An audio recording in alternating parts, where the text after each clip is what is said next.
Morning. Thank you. It's really my joy, pleasure, and privilege to be able to introduce our next speaker.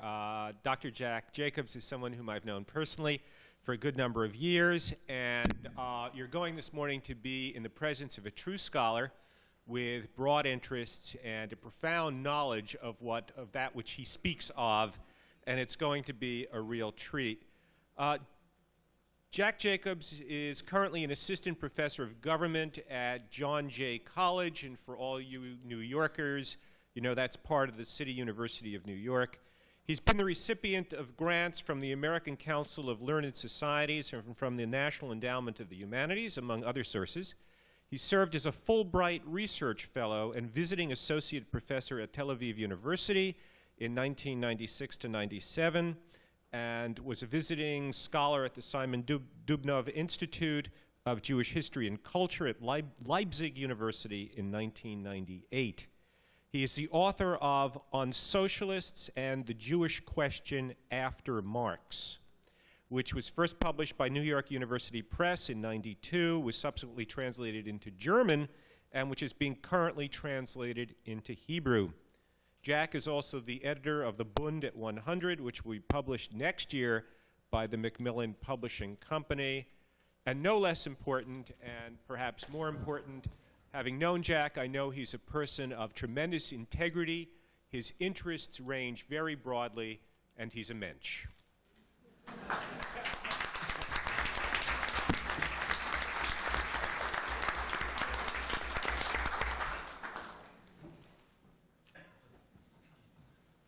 Thank you, Joe.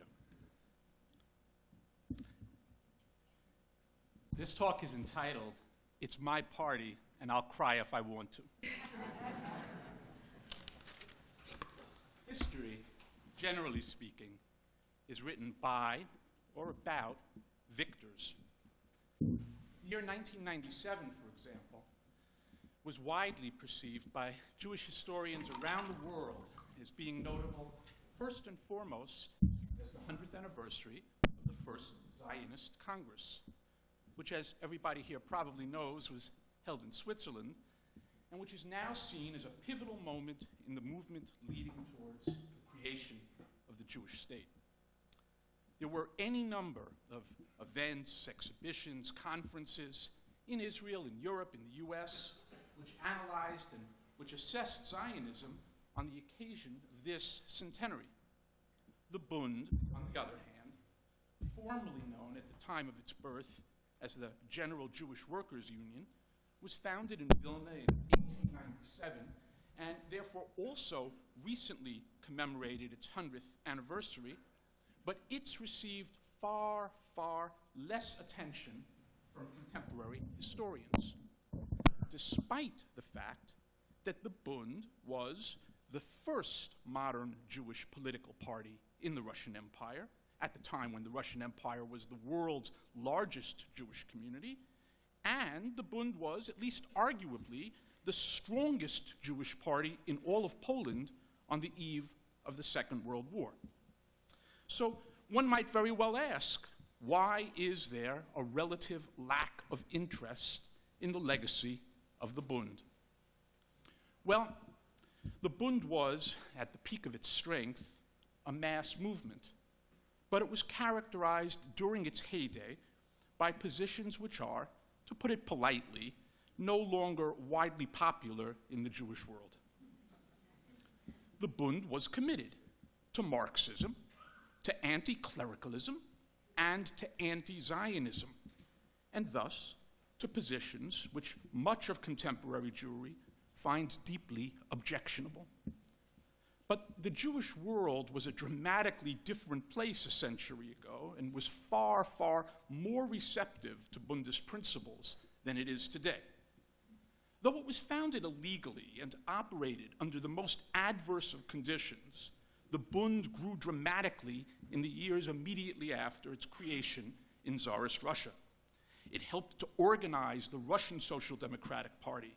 It organized armed self-defense groups to fight against pogromists, and it played a significant role in the Russian Revolution of 1905.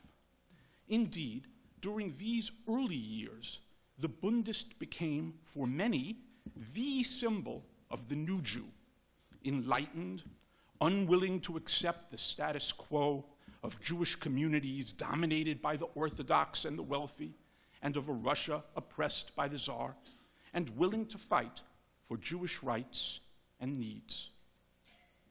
When, in 1902, the governor of Vilna attempted to humiliate the Bund by having those who participated in a May Day celebration publicly whipped, a rank-and-file Bundist, Hirschke Leckert, responded by taking a potshot at the governor. Though the Vilna Committee of the Bund had initially responded with relative caution to the governor's provocation because it wanted to distinguish the Bund from advocates of terrorism, Leckert's act was embraced with pride by the Jewish masses. Leckert, the new Jew, so different from the bowed and passive shtetl stereotype, became a folk hero, the subject of numerous songs and plays, a legend in the annals of the Jewish socialist movement. Leckert, moreover, was only one member of what eventually became a Bundist pantheon. Significantly, not only Jewish men, but also large numbers of Jewish women became activists in the Bundist movement, and in several cases, members of the pantheon. Thus, for example, when all three members of the Bund's first Central Committee were arrested in 1898, a new group of half a dozen leaders emerged from below to take their places, including two working-class women, Sivya Hurovich and Maria Zhelutsky. Young Jewish women affiliated with the Bund participated in the self-defense groups which emerged in the first decade of the 20th century and were prominent among the Bund's orators and organizers. One authoritative source says that women were roughly a third of the membership of the Bund during this early period. The role of the Bund in instilling a new spirit in the Jews of Eastern Europe may best be demonstrated by an incident in Dvinsk in the spring of 1903. Fearing a pogrom, the local self-defense group, led entirely by Bundists, mobilized 200 men armed with knives and clubs and axes and bombs and revolvers. And when, on a particularly tense market day during the Easter season, a group of peasants seemed on the verge of beginning a pogrom, Easter was a normal time for pogroms, so to speak, the self-defense group fought back, and the peasants, absolutely shocked out of their minds, ran away. Similar events occurred elsewhere, indeed, throughout that portion of the Pale. Significantly, the Bund did not stand altogether alone in its defense of Jewish communities. The Bundists, who had an internationalist perspective, actively sought allies among non-Jewish socialists, and on more than one occasion it found a few brave souls here and there among their counterparts in the Russian, Polish, and other social democratic movements who were willing to put their lives on the line in order to combat anti-Semitism.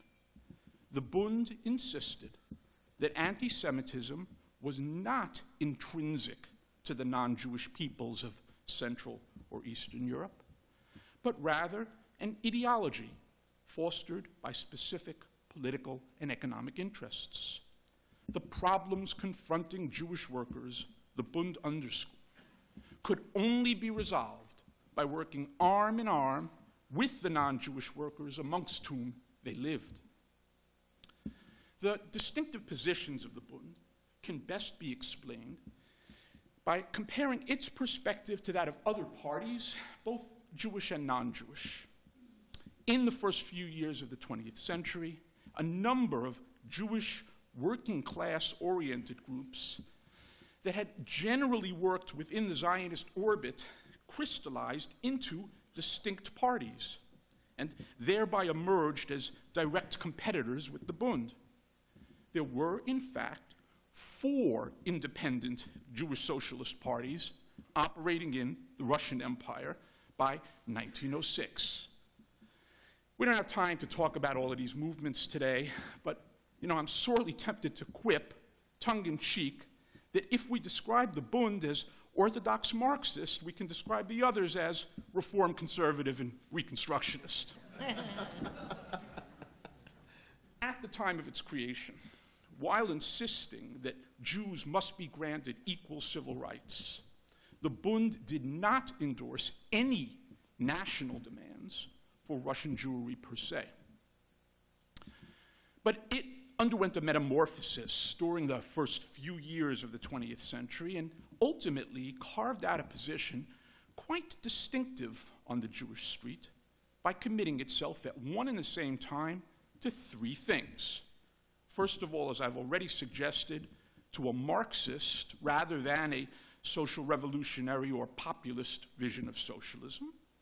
Secondly, to a program of national cultural autonomy for Russian Jewry. That meant control by Russian Jewry of its own cultural and educational affairs, regardless of where in the Pale Jews might live. And finally, third, and an equally important part of its program, to the perspective that Zionism was a reactionary ideology which diverted Jewish workers from the key task confronting them, the overthrow of the Tsar, and the creation of a socialist society in Russia itself. The Bund was also distinguished from its Jewish socialist competitors in that it was far larger and far more powerful than any of these other contenders. The Bund claimed to have 33,000 members in 1906, and the claims made by the other parties all ranged down from there. Now, it's true that none of these claims can be corroborated, and they have to be taken with a grain of salt, but you know, the relative weights of the parties are probably correct, probably accurate. None of the other parties even dared claim that they were as large or extensive as the Bund claimed to be. Though deeply committed to the Marxist tradition, the Bund's position ought to be distinguished not only from its Jewish competitors, but also from the positions of the non-Jewish socialist parties operating in the Russian Empire. The Bund rejected Lenin's organizational outlook and his stance towards the national question from a rather early date onward, and tangled publicly with Lenin and his supporters at the famous Second Party Congress of the Russian Social Democratic Workers' Party, which convened in July of 1903.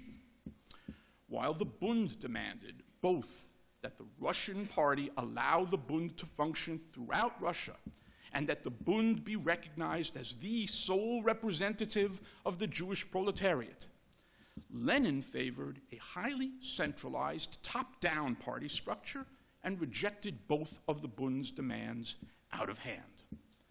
The Bund was significantly larger not only than all of the other Jewish socialist groups I've already mentioned, it was actually larger than any of the Russian groups represented at the Second Congress, including the group with which Lenin was affiliated.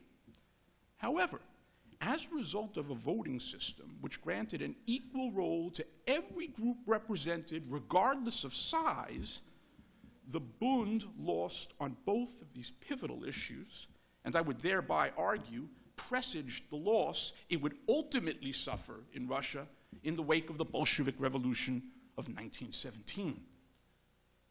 Bundists such as Mark Lieber, Lefoil Abramovich, Heinrich Ehrlich played leading roles in Russian political affairs in the period immediately following the overthrow of the Tsar in February of 17. In June of that fateful year, for example, the First Congress of the Soviets adopted a resolution on the national question which was manifestly influenced by Bundist perspectives. We Bundists can be happy with the evolution of Russian democracy in the last few years, a Bundist organ proclaimed in the summer of 1917. Today, all are with us. Progressive non-Jewish parties in this period endorsed the concept of national cultural autonomy for Jews. More than 500 Bundists were elected to city dumas in locations throughout Russia.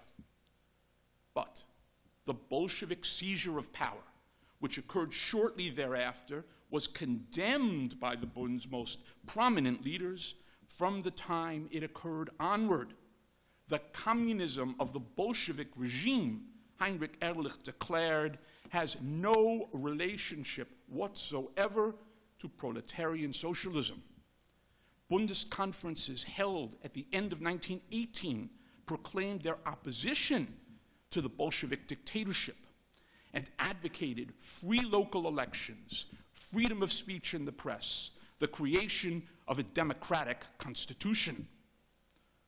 Ultimately, however, like social democratic parties around the world, including, of course, in the United States, the Bund split over the question of its relationship to Bolshevism.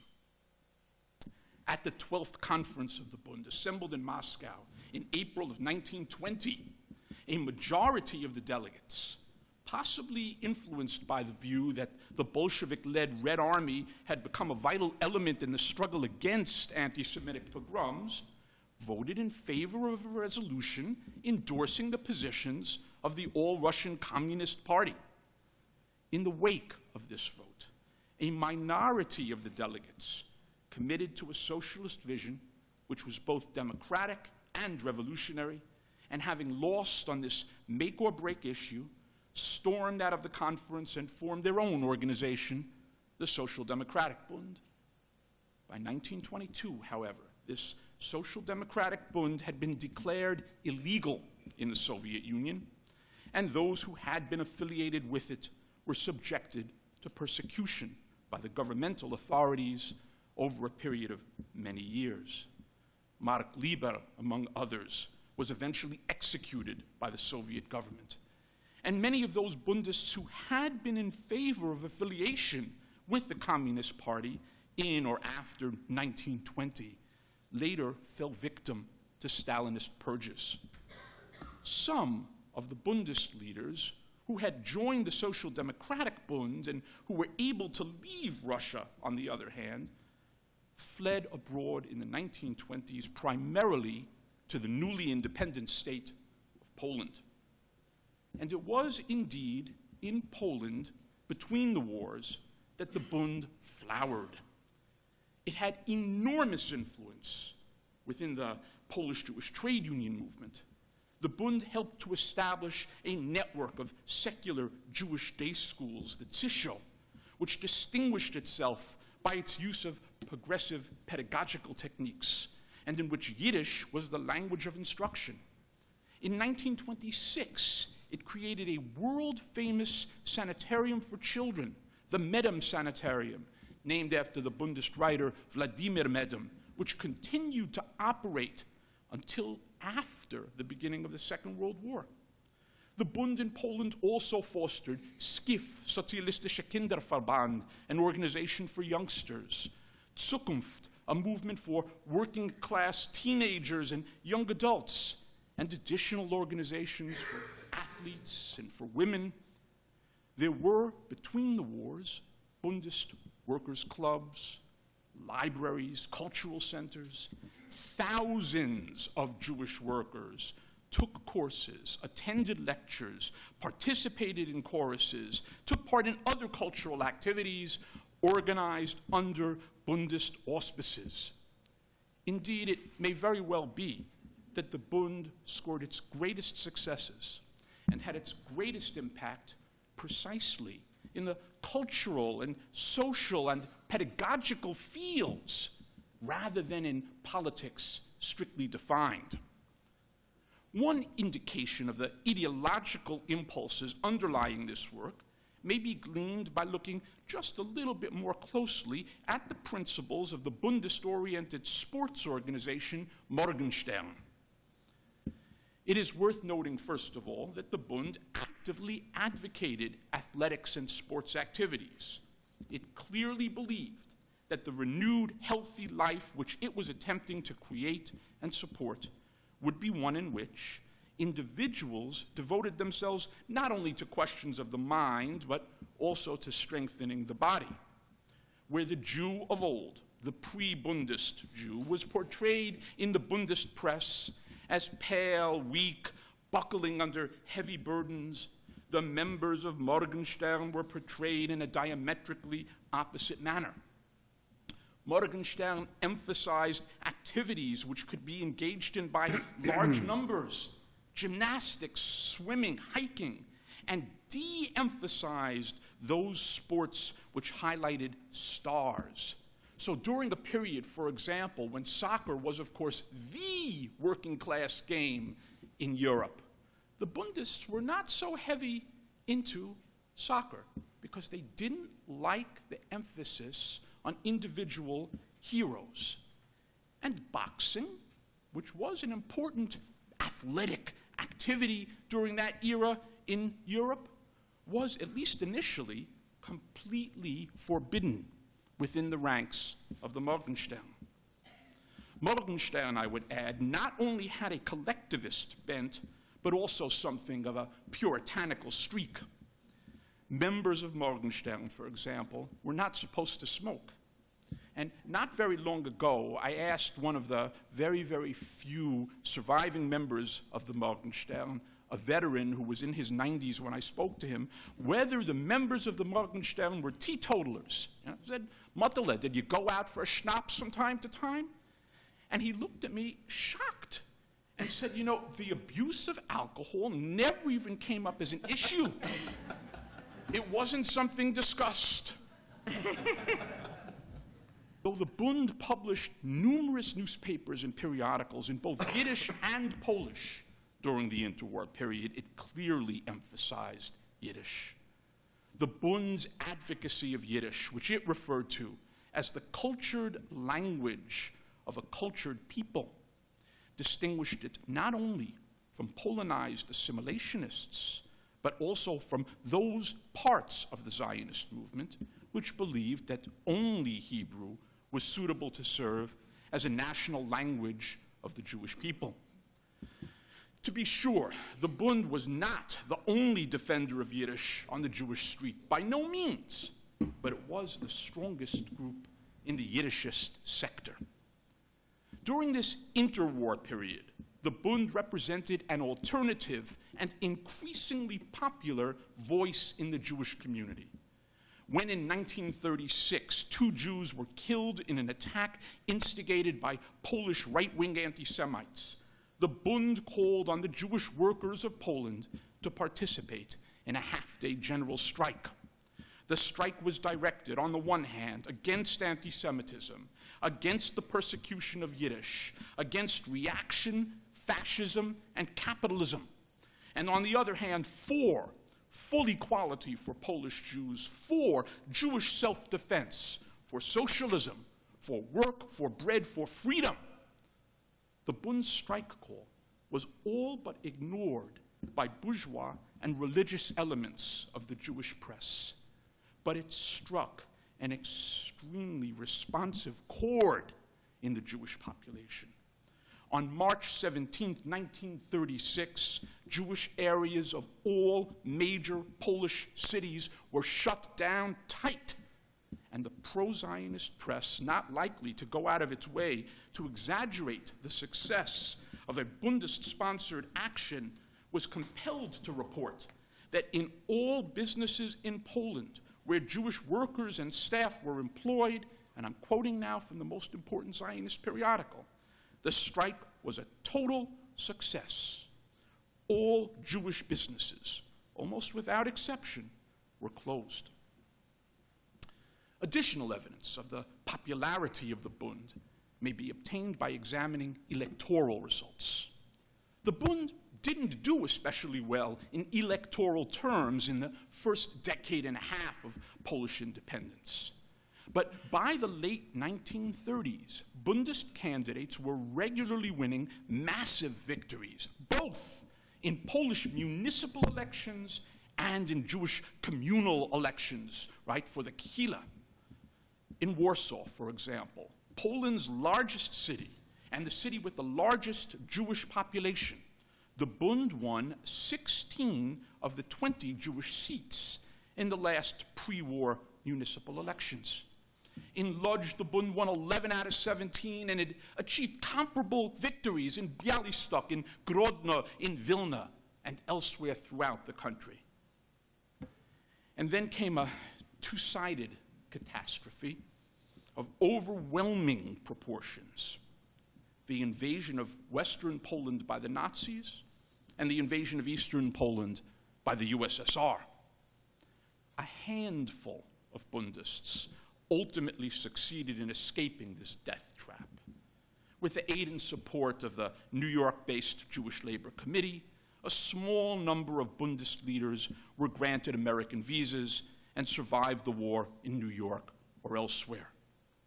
Others who fell into the hands of the Soviet secret police, including the two most prominent leaders of the Polish Bund, Heinrich Ehrlich and Viktor Alter, died while being held prisoner by the Stalinist regime. As did members of certain other Jewish parties, both of the left and of the right, and I do not mean to suggest that it was only the Bund involved in such efforts. The members of the Bundist youth movements contributed substantially to the armed resistance in Nazi-occupied Poland. Michal Klepfisch, Marek Edelman, Berek Schneidmil, Asia Big, Gabriel Frischdorf, David Hochberg. These are heroes of modern Jewish history. The traditions of the Bundist self-defense groups in Tsarist Russia and in interwar Poland definitely prepared Bundist youth to engage in armed resistance to the Nazis in ways that some other sectors of the Jewish community, i.e. the Orthodox sector, simply were not. Virtually all of the members of the Bund, however, both those who fought with arms and those who could not, ultimately suffered the fate of Polish Jewry as a whole and died or were exterminated in the ghettos or the camps. The Bund was not defeated in the pre-war Jewish arena. It was all but annihilated during the war by the same forces which brutally tore out the heart of European Jewry. Like European Jewry, the Bund has never recovered. To be sure, surviving Bundists, proud of their traditions and in desperate need of each other's company in the wake of the Churban, which had erased their homes, their families, their world, created or tried to recreate Bundist organizations in the post-war years. And in many of the lands of the Jewish diaspora, wherever, to echo the movement's anthem, Bundists were zersägt und zerspreit, scattered and dispersed.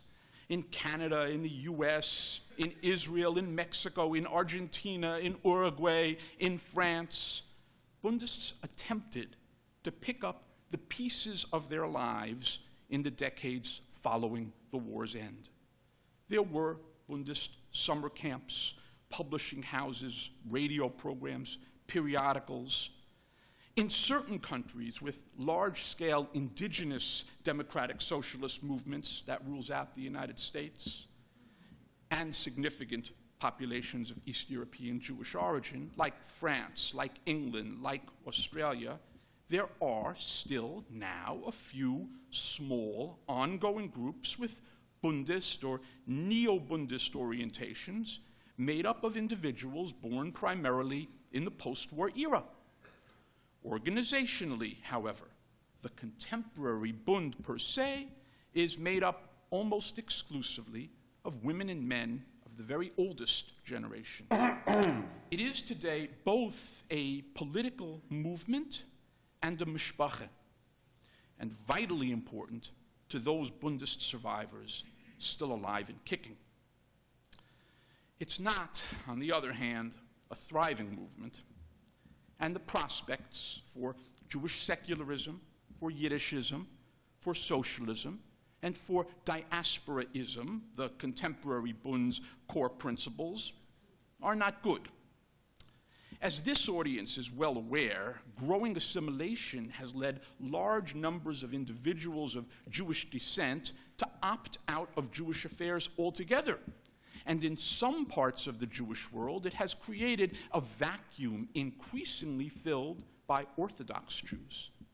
As a result, while Orthodoxy remains a numerically small part of organized Jewry in countries like the United States and Canada, the demographers tell me it's about 6 or 7% of American Jewry as a whole, Orthodox individuals play an ever greater role in many Jewish organizations, including organizations which were once secular or even secularist in their orientation.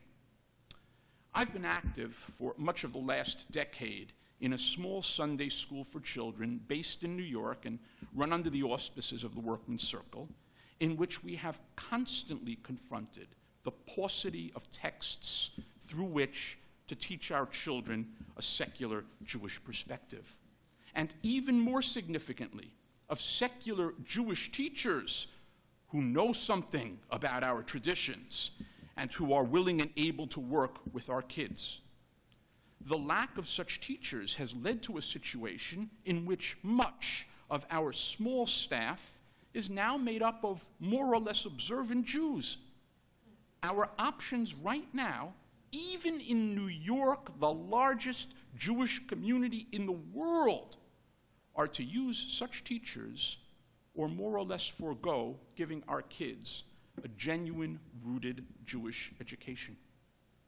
Finding Yiddish teachers is particularly problematic. Yiddish, however important to me personally, plays an ever more marginal role in Jewish life outside of the ultra-Orthodox community. The total number of students enrolled in all of the secular Jewish Sunday schools across the US where Yiddish is taught is now about 500. And the last time I checked, there were a roughly comparable number of students studying Yiddish seriously in American universities and colleges. I cannot, to paraphrase a Yiddish writer, change my language the way I might change a shirt. I'm going to continue to sing my song in Yiddish. But Yiddish was championed by the pre-war Bund because it was the language of the Jewish masses. Today, Yiddish no longer plays such a role. Changes in the economic structure of the Jewish population have undermined support for socialism, another of the Bund's core principles. Of course, there remain significant numbers of poor and working-class Jews. Moreover, comments by Ze'ev and others notwithstanding, Marxism has by no means been discredited. The concentration and centralization of capital, relative immiseration, the nature of imperialism, the alienating nature of wage labor. I know this is a hard sell in the suburbs of Detroit. And the relationship between the state and society are all best explained by reference to Marxist ideas. But in many Jewish communities, the decades since the end of World War II have been characterized by a large-scale shift of Jews from working class to middle class and even upper class occupations and perspectives. Hey, I do know. My dad worked in a metal factory. I'm a tenured professor. I know of no Jewish communities outside of Israel which retain large-scale, organized, specifically Jewish working-class organizations. And in the absence of such organizations, the prospect for a specifically Jewish diaspora-oriented socialist perspective like the Bund are minimalistic. The successes of Zionism, which I alluded to at the very beginning of my talk, have also obviously impacted on the prospects of Bundism.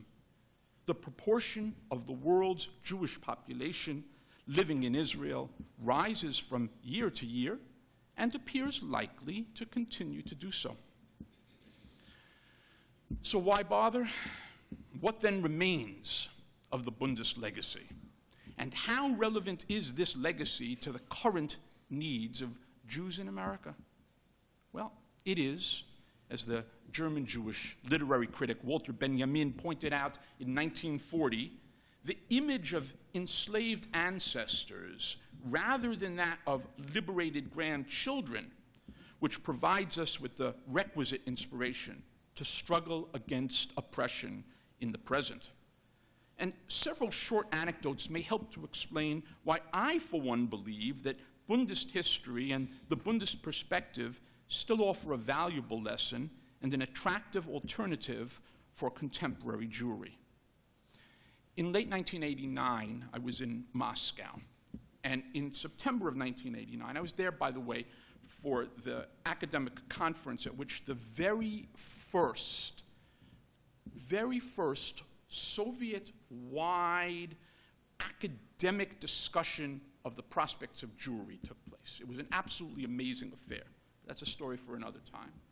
And during that period, in late 1989, there was a remarkable institution which was opened in Riga, in Latvia, a Jewish day school, to the astonishment of its own organizers, who were not Bundists. 380 children registered for the first day of classes. The children, who tended to come from Russian-speaking, highly assimilated backgrounds, were instructed primarily in Russian, but were also taught Yiddish for 2 hours a week, Hebrew for 2 hours a week, Jewish history, Bible, Jewish music, Jewish holidays, and of course were provided with a well-rounded course of general studies, including instruction in the Latvian language and in Russian. The staff, by and large, not made up of Yiddishists, but rather of individuals who wanted to expose the Jewish children of Riga to the totality of Jewish experience, tried hard to create a balanced program. And believe me, these teachers were fully cognizant of the danger of contemporary anti-Semitism and anticipated, even at that point in '89, that many of their students might well, sooner or later, choose to leave Riga for more hospitable climes. Despite enormous problems with texts, teaching staff, and funding, if you think we had problems in New York, you can imagine what went on in Riga, the school, which was of high quality, manifestly filled a significant need. When, however, and here comes the point of my story, Israeli representatives of the Jewish agency were sent to the school during its first year of instruction in order to distribute Hebrew language texts. And when they were informed that the school had chosen to devote equal time to Yiddish and Hebrew, the representatives point blank refused to provide any help whatsoever. From the perspective of the Jewish agency, the classic mainstream Zionist perspective, and yes, I know there are other Zionist perspectives, but from the classic mainstream perspective, the only solution to the problems confronting the Jews of Riga was emigration to Israel, and instruction in Yiddish was still considered to be a deleterious distraction from what they thought should be the task of Jewish schools everywhere, preparing Jewish children for eventual acculturation into Israeli society. The needs of those Jews who will not leave Riga or who will go to countries other than Israel are simply not addressed by such a stance. Sure, a considerable portion of those Jews still in the former Soviet Union may very well choose to leave over time. Many of the kids who were there in 1989 are not there now. But should their options be foreclosed?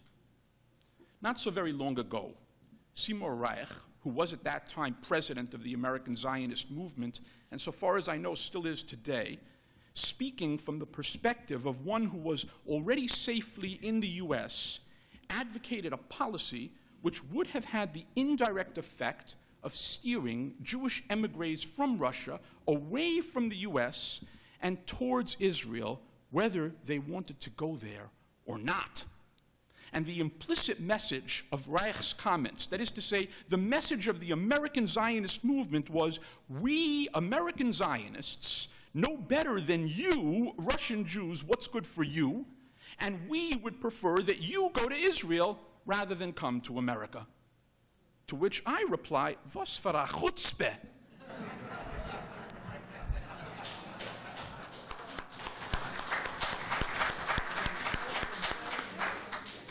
The actions of the Jewish Agency's representatives and of Seymour Reich underscore the distance that remains between my own stance and that of the present-day Zionist movement. There is no doubt in my mind that Israel, today the second largest Jewish community in the world, plays and should play a major role in the development of contemporary Jewish life and culture. Please don't misunderstand me. I'm not arguing against the existence of the state. Chalila v'chas. You know, in the period since I last spoke in Detroit, as Joe mentioned, I spent time in Tel Aviv.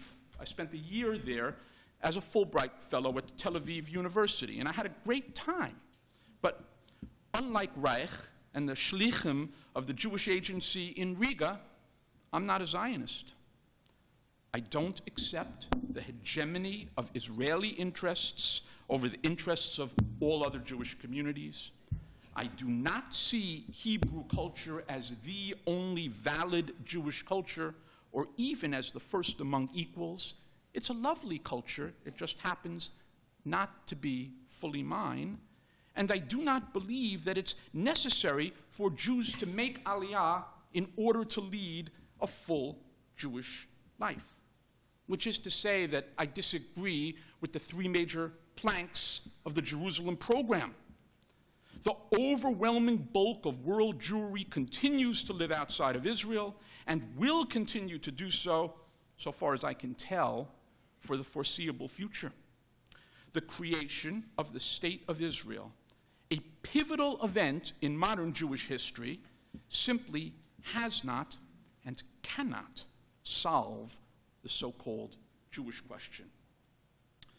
So I, for one, find the contemporary Bund's commitment to the Jewish communities of the diaspora and its commitments to democratic socialism and to secular Jewish culture and to the Yiddish language still appealing and compelling, and I continue to gather with the old comrades to celebrate, to commemorate, to mourn, to discuss and analyze the issues of the day. Yeah, I've attended lots of Bundist funerals, but it's my party, and I'll cry if I want to.